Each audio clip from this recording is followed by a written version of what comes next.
Well, good evening, everyone. My name is Michael Marassa. I'm the Chief Technology Officer here. And just some housekeeping information before we get started. This presentation is being recorded, and we will have this available through our NTPA. The presentation is also available if you want to go ahead and view it afterwards. You can take a picture of the QR code that's in the corner here, or you can actually copy this address at the bottom. You'll find the entire presentation. There's also some informative videos that we've incorporated. We're not going to look at those videos today, but if you want to go and listen to some additional information on that presentation, you can do that. So let me just introduce the panelists that I have joining me today. So you'll see Peter Tragos. Peter is our Assistant Superintendent for Teaching and Learning. And I have Jacqui Pritchard, who is our manager of the Instructional Technology team. And if we click to the next slide, you'll see their titles and their positions. Thanks, Jacqui. So just a quick overview of today's agenda. We've broken this up into pretty much three parts. So we're going to talk initially about just the evolution of education and just how technology has continued to innovate, just as education has innovated. We'll talk about just the increase in the explosion of generative AI in our society and what that means as we look at preparing our students for the future of work and entering the workforce. And then we want to spend some time just talking about how we build AI literacy here at New Trier, how we build that for our teaching staff, and how we incorporate that into learning for our students and opportunities for students to practice using these tools. And then you'll see at the bottom of our webinar here, there's a Q&A box. We will have time at the end of our presentation today for some questions. So just pop those in the Q&A box, and if we have some time at the end, we will look to answer some of those questions for you. So let me just start with first the evolution of education. And you'll see on the left-hand side there, those are some early pictures of what education looked like at New Trier. And in 100 years, you can imagine that the education of New Trier and in many schools has changed from that model of the teacher being in the center of the classroom, the students just using a textbook or a resource that the teacher created, and the teacher standing in front of the classroom. And now we have modern spaces, we have modern tools where our students can collaborate. And technology has really changed to bring about a lot of that innovation. If I go to the next slide and I start to talk about just how technology has changed similarly, you'll see that early technology looks like what you see in the bottom left-hand corner, right? We had mainframes, we had punch cards, and in the early 40s and 50s, we were trying to build machines that could do work for us, machines that could learn. And the first software program that was actually written was programmed to try and play the game of checkers. And technology continued to innovate in the 60s and 70s. They tried to build algorithms to solve problems. And you'll see right above this picture, the Altair 8800, often considered the first personal computer. If you can imagine that that was the first personal computer that came out in 1975. In 1980s, a new form of technology research built out that was really focused on artificial intelligence. And in the 1990s, we have the birth of the internet. And so if we go back to when that came out in 1995, there was about 100,000 websites and 16 million users in 1995. And that seems so long ago to where we are at today. And if I think back to my own personal teaching career in 1996, I was a teacher in my 4th year of teaching, and I was the first teacher in my school to get a personal computer. And 2 years later, 600 of my colleagues also got a personal computer. So you can see how things were starting to develop. And then we see on the right-hand side, we see Steve Jobs in 2007 coming out with the first iPhone. and talking about how it was going to revolutionize society.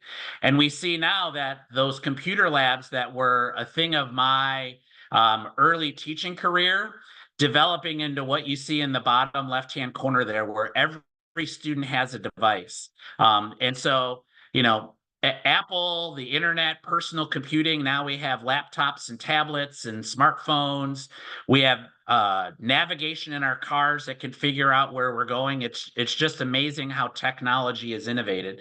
And if I go to the next slide, you'll see there are all kinds of disruptive technologies. We see some of them that have impacted education, the calculator disrupting education, the iPad or a personal laptop. You'll see up at the top learning management systems that have impacted the way that students do work. It's not only then a teacher who's sharing a textbook, but a teacher can share a website. Students can have a discussion. Students can submit assignments. They can annotate. There's all of these things that our kids can do now. And we're just talking about the field of education. And this chart that you see on the left-hand side here are all of these other disruptive technologies of how technology is just changing our society. And so we're here today to talk a little bit about that, to talk about how generative AI and some terms that you're hearing can be the next disruptor in the field of education. And so on the next slide, I want to show you just how innovative technology can be. And so this chart recognizes how fast it takes or how long it takes to get 100 million people to start using a tool. And so if you look in 1999, Netflix came out, and it took Netflix 10 years to get 100 million people on their platform. And then we jump over to 2006 and we have Twitter, and it took 5 years to get 10 million people. You keep moving along, we have WhatsApp, took 3.5 years. Instagram, you can see the time, and all of a sudden in November of this last year in 2023, ChatGPT comes out into the market, and we'll talk about what ChatGPT is today. It took only a mere 2 months for 100 million people to be using the resource. And it's just amazing how when a new technology comes out, how quickly it can be innovative and used. And that was just the first generative AI tool that is out there. So today we're going to be talking about some different terms, and I just want to run through these today. So you're going to hear us talk about machine learning, and it's really tools that can create models to really help predict outcomes and classify information for us without really needing a human being. And then the next kind of iteration of that was artificial intelligence, where machines were programmed to mimic human intelligence. And we've been actually using artificial intelligence tools for a number of years. When you go in and you go into a website and it's got a little chat bot in the corner, or you dial in and it asks you what your problem is, that's using artificial intelligence to help you figure out who do you need to talk to or finding the right resource. And then we have generative AI, where it's a subset that can create new content from learned information. And so we're going to be spending a lot of time talking about that, because that's really what came onto the scene in 2020, late 2023.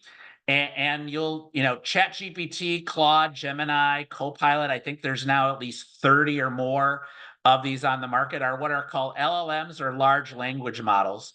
And so they have the ability for you to pose a question and ask things. And Jacqui will talk a little bit today about something that's called prompt engineering, where you ask the large language model a question and it has the ability to answer your question and come back with information from that learned data set.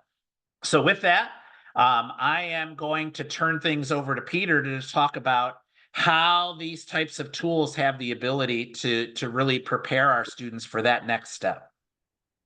Michael, thank you for that great introduction and getting us started. I'd like to talk for just a couple minutes related to Nutria's approach to AI and generative AI in schools. And as you mentioned, Michael, this was October or November of 2022 when ChatGPT became, common language for people who were not really talking about AI in any kind of casual way, but it seemed everybody was starting to talk about AI, in particular ChatGPT, which is a name brand, if you will, of a type of generative AI. There are lots of artificial intelligence and large language models out there, but ChatGPT captured the attention of many people because because of its unique features in this way. In the world of education, it was very interesting to see how school districts reacted. And one of the first reactions, perhaps to lots of disruptive technologies, is to, one, be suspicious, be fearful, and therefore shut it down or prohibit it. And that was fairly common across some very large school districts across the country in the fall and winter of 2022.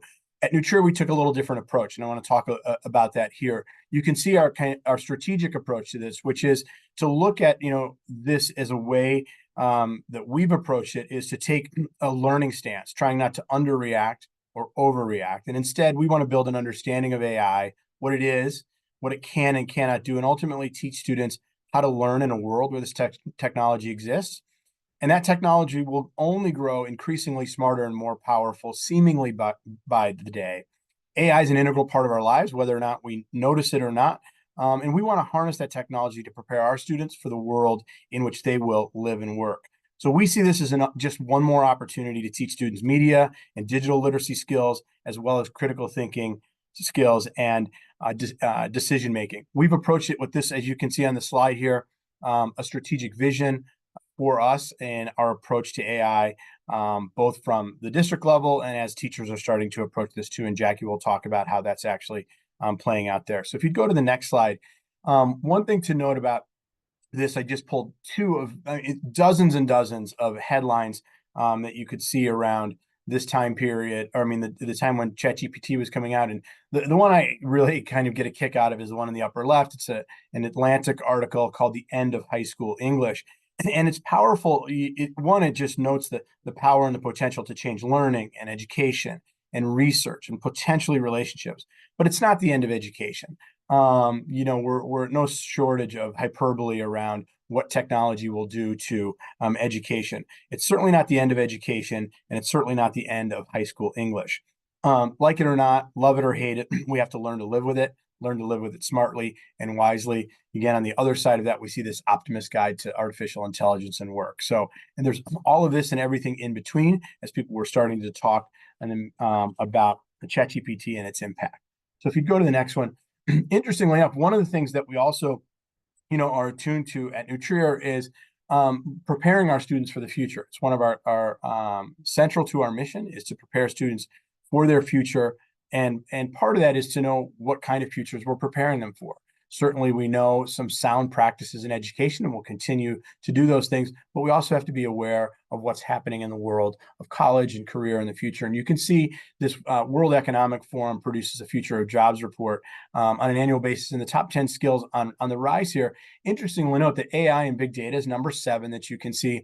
But perhaps what's more interesting, other than noting that AI makes the list, is the blend of skills that you see between technology skills, cognitive skills, human skills. And that's something that we're really focusing on here, is that generative AI is not only a technological innovation, it has all sorts of other implications for relationships and our interactions with each other. So it is both a blend of the technical and the human, which is what I want to talk about next. If you can go to there, Jacqui.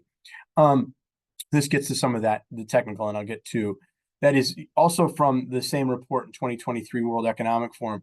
One of the things that we know is that the shelf life of skills is getting smaller and smaller. That shelf life of skills right now is predicted to be about 5 to 7 years. So there's a set of those skills that have this short shelf life, but there are another set of skills, call them durable skills, human skills like communication, creativity, collaboration, critical thinking. Those are durable, right? Those can last a lifetime. There's a whole set, though, in this rapidly changing world of technology, that there's some reskilling that happens around technical skills. So perhaps the most durable skills we can equip our students with is adaptability, the ability to learn how to learn. So we're learning about this technology now and also teaching students the dispositions of learning how to learn, how to be adaptable in these things. And we're seeing these changes in a very short amount of time. As we get to the next one, and we know this is happening through a whole different set of jobs. This is interesting to note. This is a report called the Hybrid Job Economy Report. It was done by Burning Glass Institute or Burning Glass Technologies in 2019. Interestingly, it's pre-pandemic, and yet they're talking about hybrid jobs, but not the way we talk about post-COVID hybrid jobs, where we think about a combination between in-person work and remote work. The hybrid jobs that Burning Glass is talking about, and so relevant to the world of AI right now, is that although it's a technology-driven or a technology-centric world, those who will be successful are those who have also the human skills to complement that. So this is, in living in a world of technology and AI, we're starting to learn, and this is shaping our thinking and teaching and learning with students, is the blend between human skills and technological skills, and those human skills that are, again, critical thinking, creativity, judgment, and discretion, especially in this collaboration. These two things going together. So while it seems like it will be more automated, there is a high demand for human skills to live and thrive in a world that is so technology-centric. Turn it over to Jacqui, who will talk about how this is showing up with our professional learning. Take it away. Good evening, everyone. Thank you, Peter. So I am so excited to share the work we're doing around AI literacy. I'm very proud of the work we're doing, and I appreciate you all being here this evening to hear about our progress. So I want to first, again, reintroduce myself. I'm Jacqui Pritchard. I'm the instructional technology here at New Trier. I have the immense privilege of managing a team of 5 instructional technology specialists. I call us kind of the frontliners, if you will. And we work very closely with teachers, with students, really all staff, to use technology effectively. We oftentimes will do professional development. We work one-on-one. We work in small groups. And so, again, we're really on the front lines. So I have to say, when AI kind of landed and ChatGPT landed November 2022, we were quick to take action. And I think initially, we really needed to kind of build our own agency. And I think we sought out these partnerships with outside experts. We needed other perspectives. We needed to understand AI, how it worked, and its impact on education. So that was one of the first things we did. I'm going to share a little bit about who those partners are. But I also want to mention this school year, we've been engaged in what's called a learning collaborative. There are a good number of these learning collaboratives happening this year. I think, Peter, you might correct me, but I think there's around 15. And one of those is AI focused, and we've been doing that work since October. So we're really excited about, our progress with that. We're really doing a lot of discovery. It's very exciting. So I'll get a little bit more detailed about what that entails. We're also spending a lot of time doing lunch and learns with our staff, AI focus. We do a lot of different technology topics, but AI, is a hot topic. So we do spend a lot of time on that. So for instance, recently we ran a lunch and learn on strictly prompt engineering. And I will talk a little bit about that in a few minutes, but it gives teachers a hands-on opportunity to work with these tools during their lunch period. So it's a little more relaxed, and we kind of have, these fun learning sessions. So those have been very well attended, and we'll continue to offer those to our staff. We also have been providing AI literacy opportunities for non-academic departments. So we're working with groups such as post-high school counseling. Obviously, AI has a huge impact. I mean, we're talking about college and career readiness. So we've been working with those groups. We did a presentation with them. Actually, it was more of a hands-on workshop in January. We're doing another one in May. So we're excited to work with those groups. I think another group that we're probably getting close to working with is social work, because we know that our students are using AI for guidance on their social emotional well-being. So there's a lot of interesting possibilities there. So that's in discussions. And then, of course, AI literacy for students. That's really our final destination with all of this.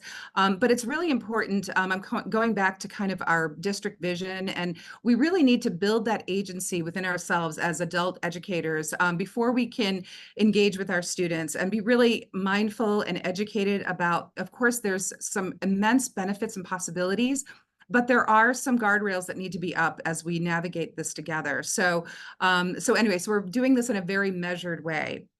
And then I want to point out too that, New Trier is, these teachers are just amazing, and they're creative. And we know that there's a lot of things going on in classrooms that we might not be aware of, but we know that there's a lot of exploration that's happening. And so we're hoping to be able to share that across our groups and learn from one another. And finally, one of our goals this year is to come up with something really useful, and really it would entail use guidelines for teachers, for students, really for everyone. But also we know that would be like a living resource for everybody. We also feel that it's not just something that we can do at the district level. We think that there should be some AI policies in place at the course level as well. That will look different from course to course depending, and probably call for specific language. So these things are all in motion now. So there's a lot of activity here. And so speaking of activity, this kind of gives you a nice visual of the journey that we've been on. And so again, you look at the very top, November 2022, teachers and students were talking about ChatGPT. I have to say that our students were absolutely on fire about this. It was just, they were talking about it in the hallways, in clubs.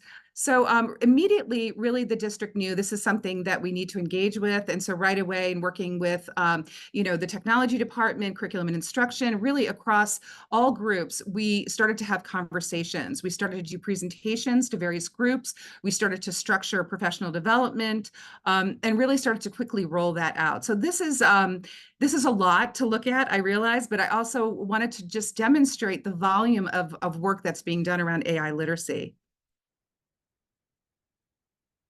So I mentioned these partnerships. They have been so valuable in our discovery. And so this is one of them, Dr. Tori Trust out of the University of Massachusetts Amherst. She is really a good fit for us because she is not only at the high level doing action research, she's writing articles, she's doing some really high level work, but she's also a teacher and works with students. And so she's putting a lot of this into practice. So she brings such an interesting perspective. She speaks the teacher speak, so she really has brought an amazing perspective. So we've been using her actually from the very beginning. So she started to help us kind of vision our professional development back in January of 2023. So we're really very grateful for this partnership. She has been amazing. And additionally, we have Alex Castranis from Northwestern. I think he has a foot in both worlds. So he's out there in the real world, in the world of business, doing amazing work, writing, educating. But he's also teaching at Northwestern. So again, he came in as one of our keynote speakers for an Institute Day, did an amazing job, working with our staff. So here's another example of the partnerships that we're forging.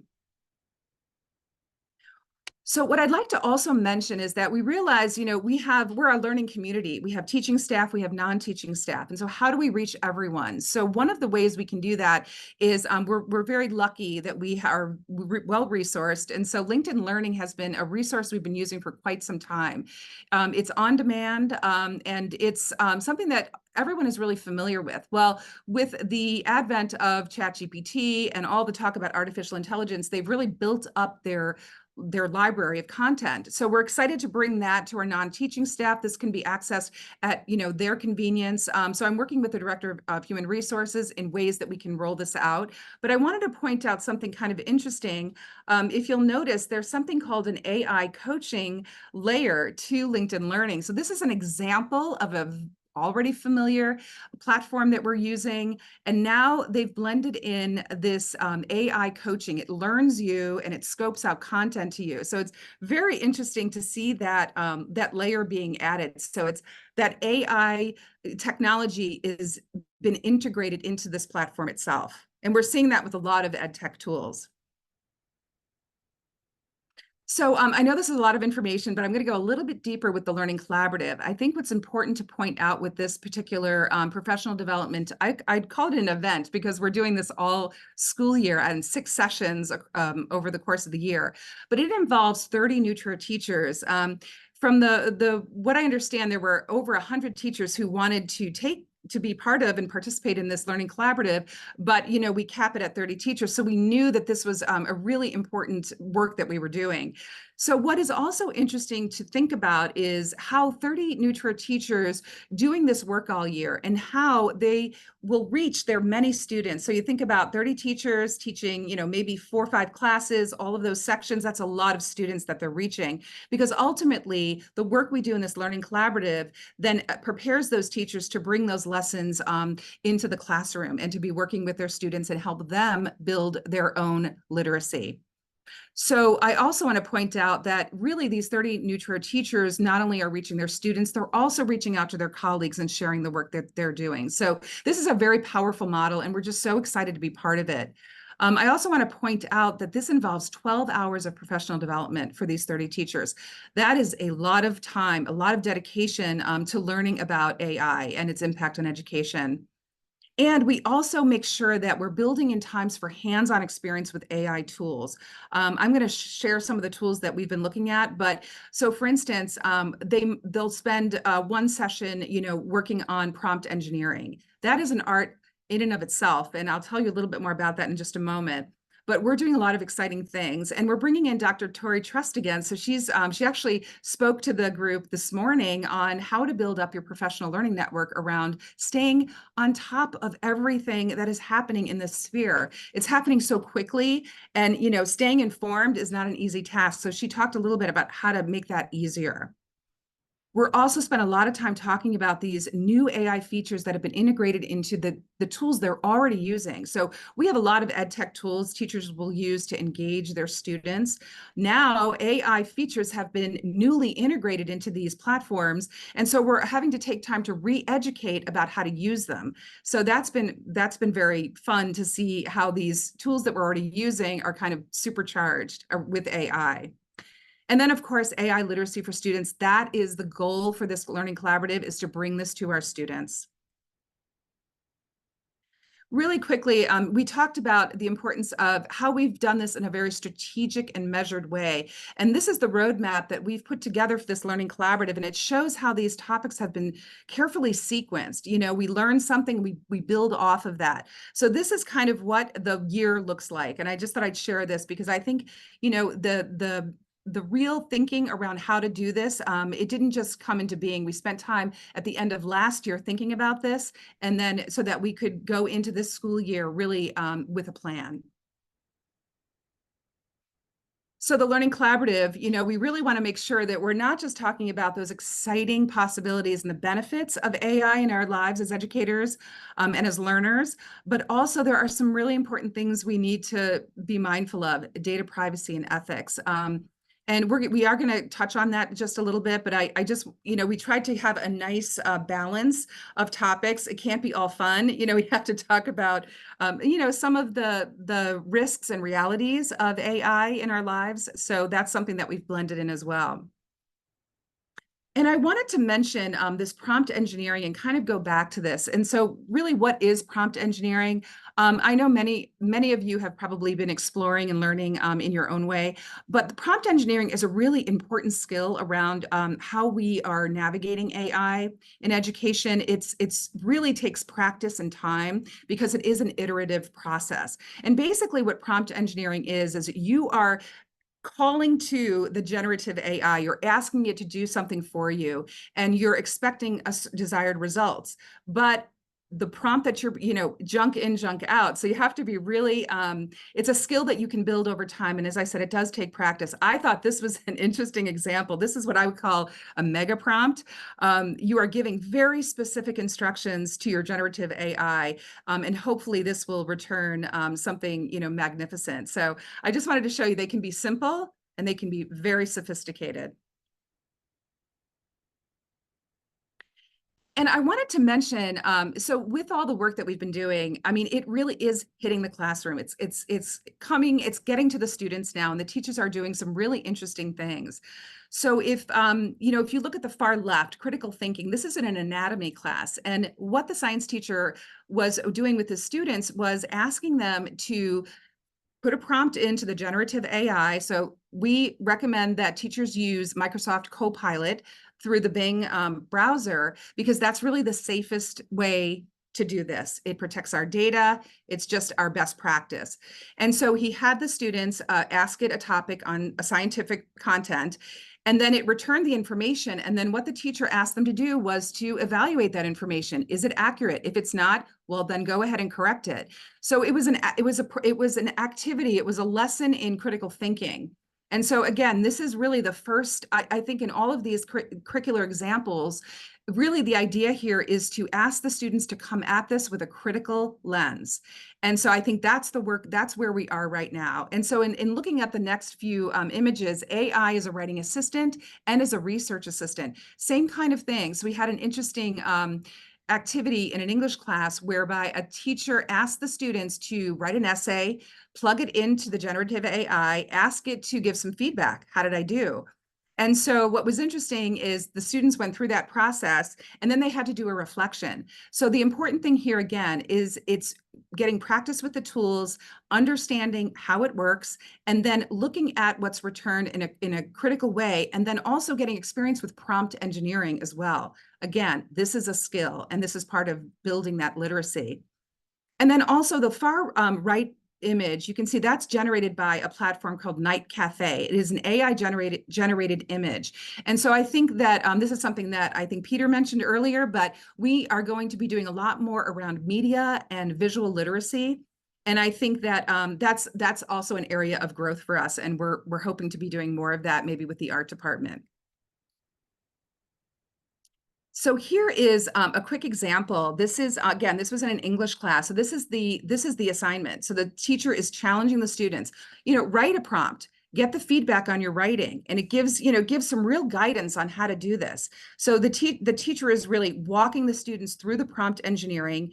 And then again, asking them to think critically about what's been provided. And then the teacher is also taking time to ask the students more questions about, well, how are you using AI in your lives, and trying to get more feedback from the students. And this, again, these are teachers that are part of the Learning Collaborative and bringing it into the classroom in these very practical ways.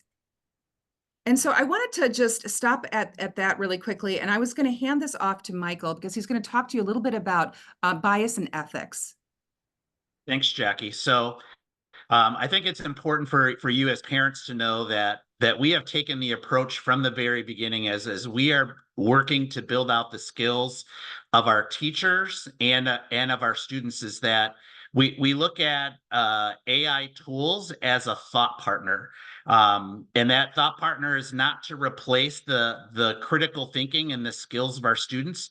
It's just another person like a teacher or somebody that you're meeting to do work with on a team. It can give you feedback, and sometimes that feedback can be wrong. And so Jacqui talked to you about some of those examples. Some of these tools like ChatGPT and others can be what is called confidently wrong. They will make up answers. They will create citations of articles that don't even exist. And Tori Trust, our partner, shared that information with you. But we've also heard through some of the testing that you hear going on in the media that sometimes the information that may be coming back is biased and doesn't actually give you the full picture. And so we're taking all of this in and making sure that we're incorporating that into the instruction that our teachers and our students are learning as they begin to learn more about these types of tools. So thank you, Jacqui. Okay, thank you. Yes, absolutely. And then I also wanted to mention, we're seeing a lot of new platforms and tools coming onto the scene, trying to make AI simpler for our educators. So I'm going to kind of zoom in for a second. So here's one called Magic School. Very interesting. It basically walks teachers through prompt engineering. It takes them through that process depending on what they want to accomplish. So for instance, maybe they want to create a lesson plan. So it'll walk them through that. So again, it makes it a less of a raw experience. If you were just to go directly into the generative AI, this adds another layer to kind of walk you through that. Interesting. This platform, we just heard about this from one of our Spanish teachers, and this is called DIFIT. Very interesting. So they have, this actually can translate into, I don't know, every single language out there. But basically, you can put in the information here and you can level it down. So maybe you are, maybe there are some learning differences to account for, and you might want to put in an excerpt or a block of text. You can level that down a little bit if you need to help understand the content. So, and also one other thing I wanted to mention, there's something called School AI, and look at this. We've got We've got education assistants. We have a digital literacy coach, and these are all AI-powered helpers for our teachers. So it's just so interesting to see these things keep popping up. And just show you a couple of examples. As I was mentioning, we see the AI layers being integrated into our already familiar tools. So the one on the left was created using the prompt "goat in a Ghostbusters costume," and this was generated in Canva. I don't know, it's a very popular graphic design platform, very robust. If you don't know about Canva, it's something you need to go and check out. But anyway, Canva is something we've been using for years, and then all of a sudden these AI features showed up within the platform, and it can do absolutely amazing things. When we first started to show this to our teachers, they thought it was magic. How is this possible?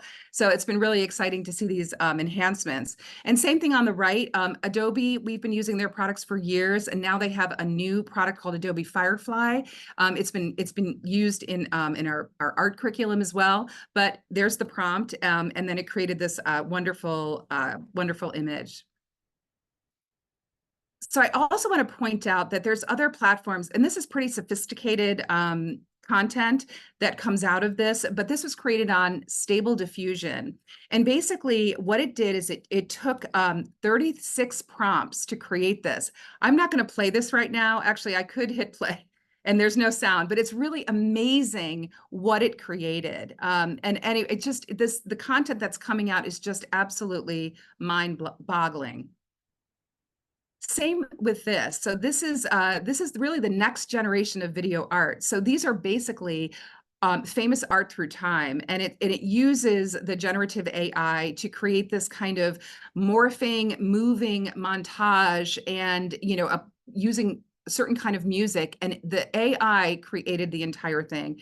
It's kind of a masterpiece, but it's just amazing. There's a whole new category of art out there. And I'm gonna end on this slide, but basically to come back to one of our goals is to create AI use guidelines for our entire learning community. And I love this quote. This comes out of the Office of Education Technology, but its policy will have an important role in guiding these uses of artificial intelligence in education to realize the benefits while limiting risks. And that is really, it captures really the vision that we have for bringing AI literacy to our entire learning community, including families, which is, tonight is like our first step in doing that. And we hope to continue to provide that education, not just to our staff and students, but to families as well. And I want to point out, this graphic came from the Office of Education Technology, but I love it because it goes back to something Peter was talking about, but the humans are always in the loop. Always. And even though we might do prompt engineering and we might, bid the generative AI to give us certain results, the fact is that, only humans can pull good information from generative AI. It requires human interaction. I love this because it really talks about the important topics, but the students and teachers are always at the center. And then I wanted to mention, I know that academic integrity has been also an important topic. I'm going to hand it over to Peter really quickly, and he's going to talk about some work that's being done in that. And by the way, my slides are done, and I appreciate your attention. So thank you. Thanks, Jacqui. This was a big question for us. When this first ChatGPT and of course generative AI came on the scene, this was a big question.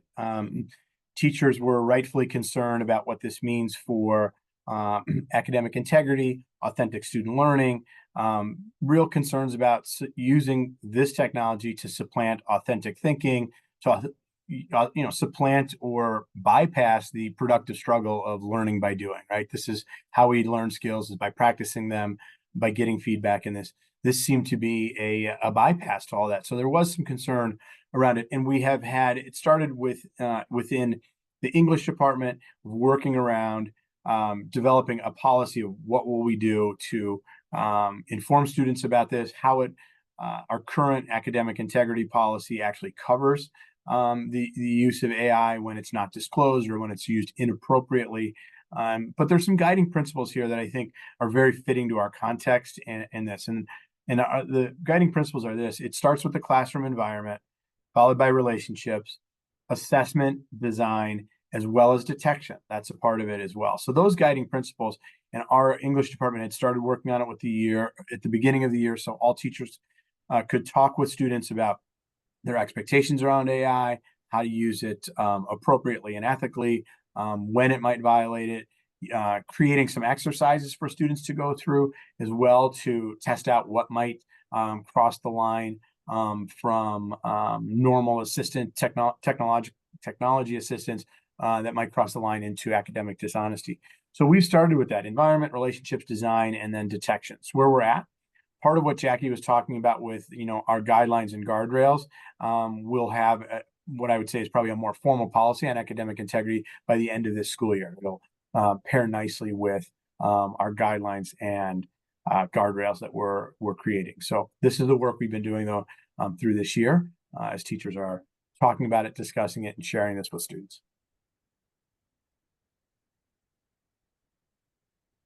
So as we close things out, I think it's important to mention that, Jacqui and her team have been working with these 30 groups of this group of 30 teachers, but we have a whole teaching staff that has been testing these out. When Alex Kastrunas came, he came and talked to our entire teaching and support staff that day and had a breakout session with over 100 educators, giving them opportunities to practice using these tools. And these teachers that are a part of this learning collaborative are taking these skills and these things that they're testing out in their classroom back to their academic departments to teach these skills to other teachers so that other teachers can learn how to use these in their classroom.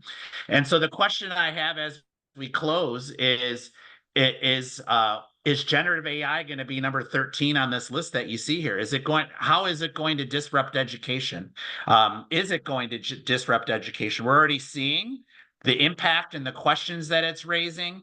We see that from some of the information that Peter shared, that it's already showing up on the top 10 skills that people are going to need to be effective in the workforce. And certainly we feel then that we have a responsibility to educate our teachers and to prepare our students for that next generation of work.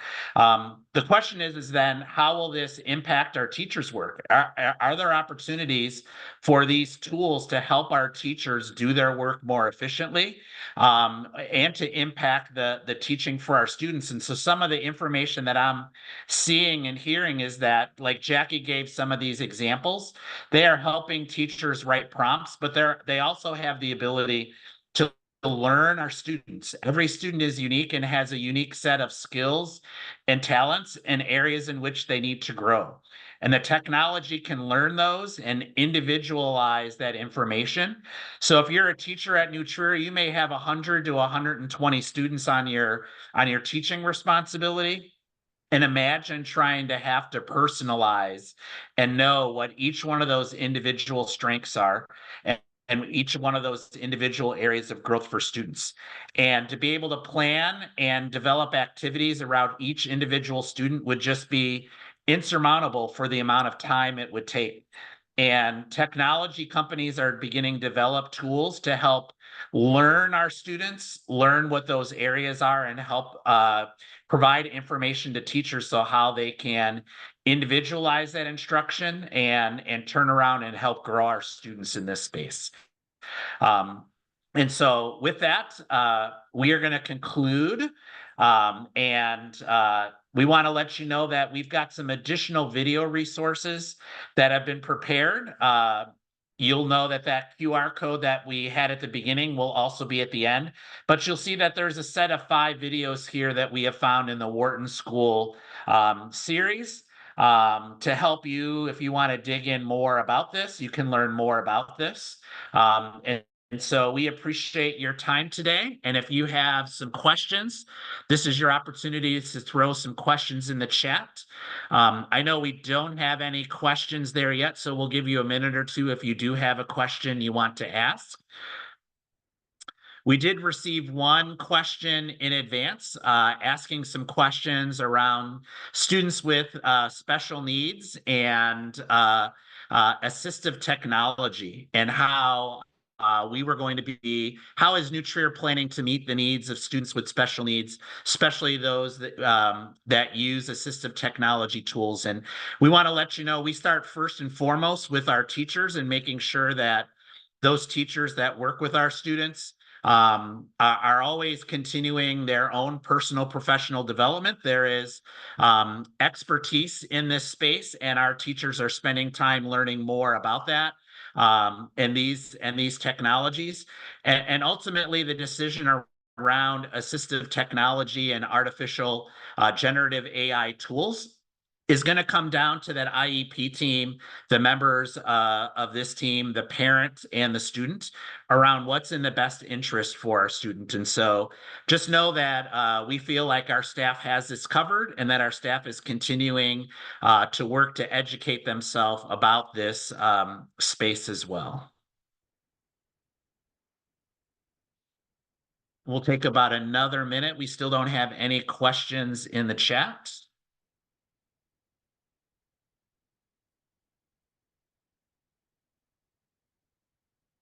Okay, seeing that there's no additional questions, we want to thank the NTPA for reaching out and asking Peter and Jacqui and myself to talk about this. Please remember that you can use this QR code to snap a picture of it with your phone, and it will take you right to this presentation, or you can copy this bit.ly website down, and it'll take you directly to our Canvas slide deck, and you'll be able to access any of those resources. So thank you for attending this evening, and reach out if you have any questions. Thank you so much. Thank you very Good much night. for your interest in the topic and for attending tonight. Yep. Thank you. Good night, everyone.